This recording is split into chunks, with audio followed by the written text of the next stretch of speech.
Hello and welcome to the 8th episode of This Week in Mappercraft. This past week was February 15th to February 21st. And we'll be covering the years of 2016, 2017, 2018, 2020, and 2021. As always, all information here can be found on the Mappercraft wiki, which is linked in the description along with the server itself. Let's go over the years. In 2016, the server was running Earthworld revived under Monsoon Jr. In 2017, the server was running Amplified World under Xenodyne. In 2018, the server was running Distorted Europe and Vanilla World, both under Xenodyne. In 2020, the server was running Soulless World 2 under Solus. And in 2021, the server was running VMJ World under Multi. And first up, we have several very impactful events from February 15th to the 20th, 2016, during Earthworld revived. First, on the 15th, the Alt Crisis / Al-Persiak Wars began. It was a week-long period of kind of fear among the player base, as several alternate accounts joined the server, all with the name Al-Persiak, and started to threaten to grief everybody. Although the world at first kind of got together to figure out what to do, Monsoon Jr. didn't find any actual evidence of these accounts doing anything on that day, the 15th. The next day, the 16th, several nations would actually be attacked by these accounts, including Havana, the capital of Lapania. This led Monsoon to create a whitelist for the server and promoted several players to moderator to kind of moderate. These players would eventually get demoted for abusing their power shortly after it was given, so that was kind of interesting. But it also led to a conflict where FedEx was trying to get Pezminer demoted, and ultimately he ended up forming White Herenia as a result, so that's kind of interesting. Here's the very long quote about the whole thing. It was a very impactful moment on the server. Also on the 15th was the Crimean Dispute War, where Garahensi Imperia and Persia, backed by Helivia, fought over who owned the area of Crimea. The dispute eventually escalated into a full war when Multi invaded Livonis. The Helivians invaded Crimea proper, and both sides eventually declared the war a stalemate. Crimea was split into a dual monarchy between Helivia and Imperia, according to the quote here. Next up, on the 17th, the Orleans War occurred between Allegheny and TL of Lapania. Although at first international observers kind of declared neutrality, TL quickly rallied several nations into a coalition and destroyed Allegheny. The leader, Sikorsky, went into exile in Africa before ultimately coming back in a later iteration of the world. Here's the quote.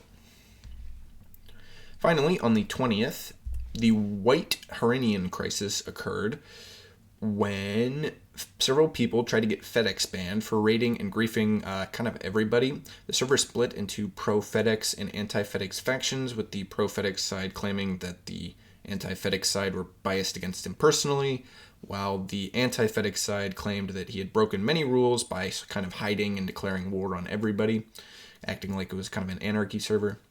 Leading the anti-FedEx side was Pezminer, who FedEx previously wanted to be demoted.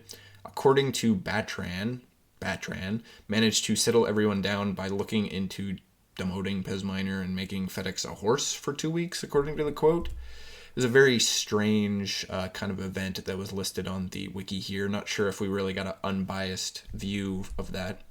White Herenia was disbanded, putting an end to the Herenian era, and FedEx joined back up with Helivia. Next slide, still in 2016, we have 4 events on the 21st of February. First off was the start of the Praetorian era, following the disbanding of White Herenia.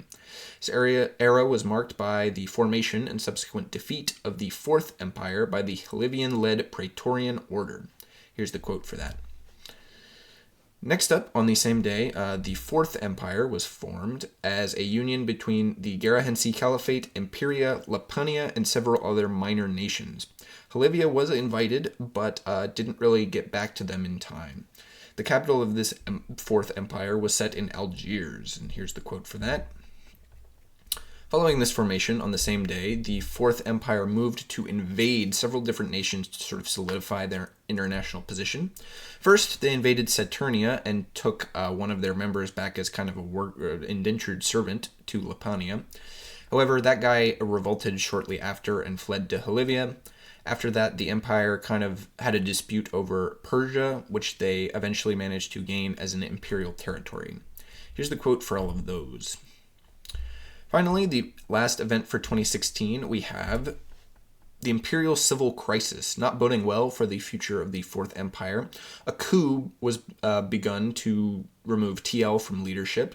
The other co-emperor, Matt, refused to back down in favor of keeping TL, but after being driven out of Havana, was eventually betrayed. TL replaced Matt with somebody named Relly as the two co-emperors of the empire. Further complicating the matters, an imperial plan to raid Livonis was leaked to Helivia at the same time. TL assured the Helivians that the plan was never going to be implemented due to sort of complaints with it, temporarily preventing invasion. Here's the quote for some of that. But this whole stuff left the Fourth Empire in a very weakened position at the end of the week, and we'll see next week to find out how this all kind of ended.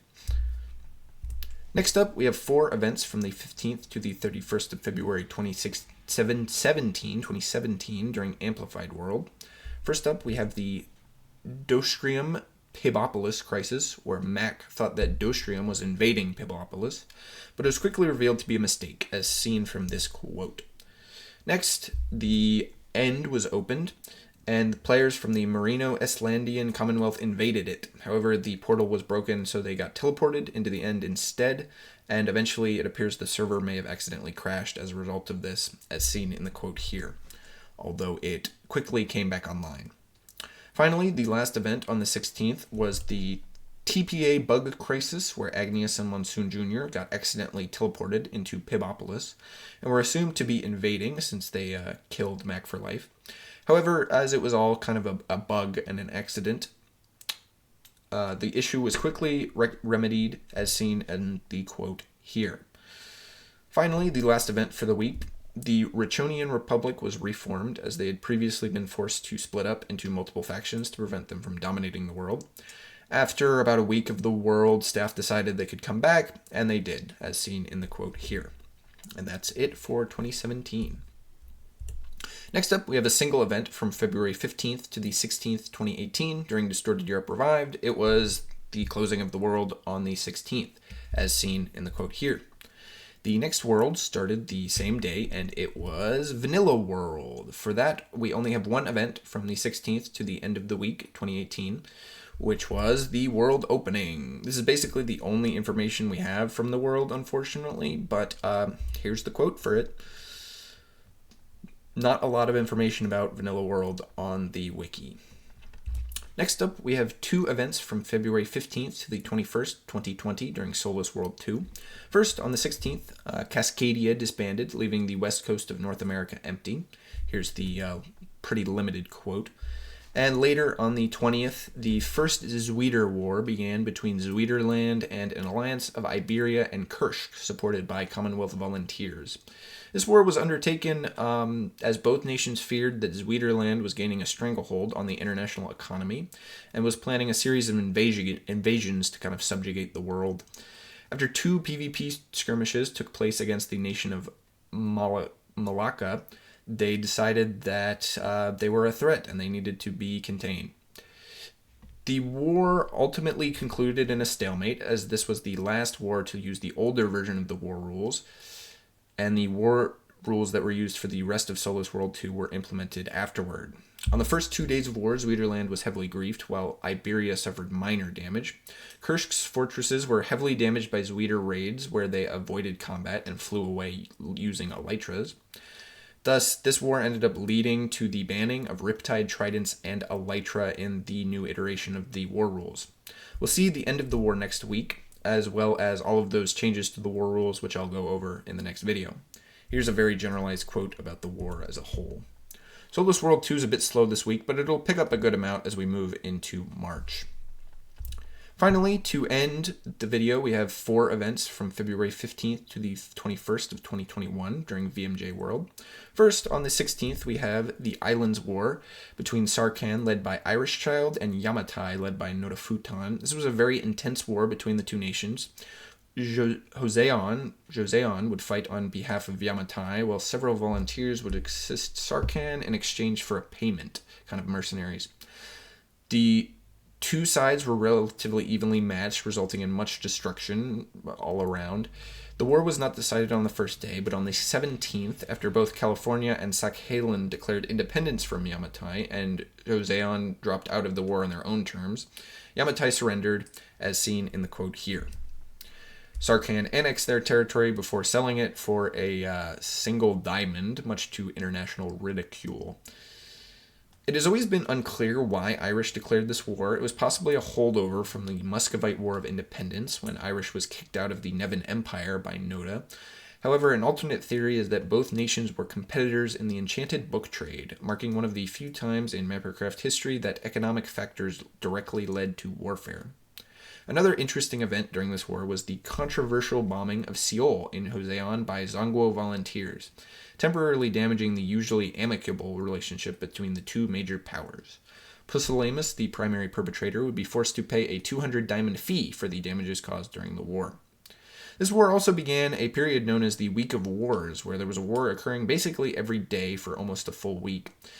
We'll get to see that as we continue through the week, as the next event was the Danish Independence War on the 19th, when Denmark, later renamed to Nordica, declared independence from Finland. There was a little fighting on the first day, but on the 20th, the Danish successfully won when a major Finnish general betrayed their leadership and flipped sides.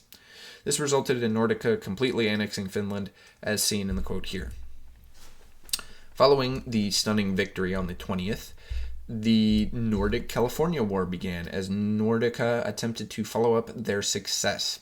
Although Nordica successfully dealt some damage to California, the war ended on the 21st in a white peace, with Nordica disbanding shortly after. The war was essentially a Californian victory, as seen in the quote here. The damages would not be fully repaired before the Los Lagos Californian War began on the 22nd. Also known as Multi's Folly, after the leader and host at the time, Multi, who was in charge of Los Lagos, many volunteers poured into both armies, due to the unpopularity of both Multi and his opponent, some engineer, the leader of California. Although both sides had much of their cities completely obliterated, Multi eventually disbanded Los Lagos, giving California kind of a Pyrrhic victory. This was incredibly embarrassing for Multi, and likely contributed to him leaving the host position in a separate event in March. Here's the limited quote. We'll get to the rest of the Week of Wars next week, and it's going to be a pretty interesting month for VMJ World overall, so I hope you stay tuning in. But this marks the end of the video. Thank you for watching. Remember to like, subscribe, and check out the server at the link in the description. As always, if you have any additional information about any of these events, leave a comment down below, or go ahead and add it to the Mappercraft wiki yourself. See you next week for February 22nd through the 28th for the last week of the month.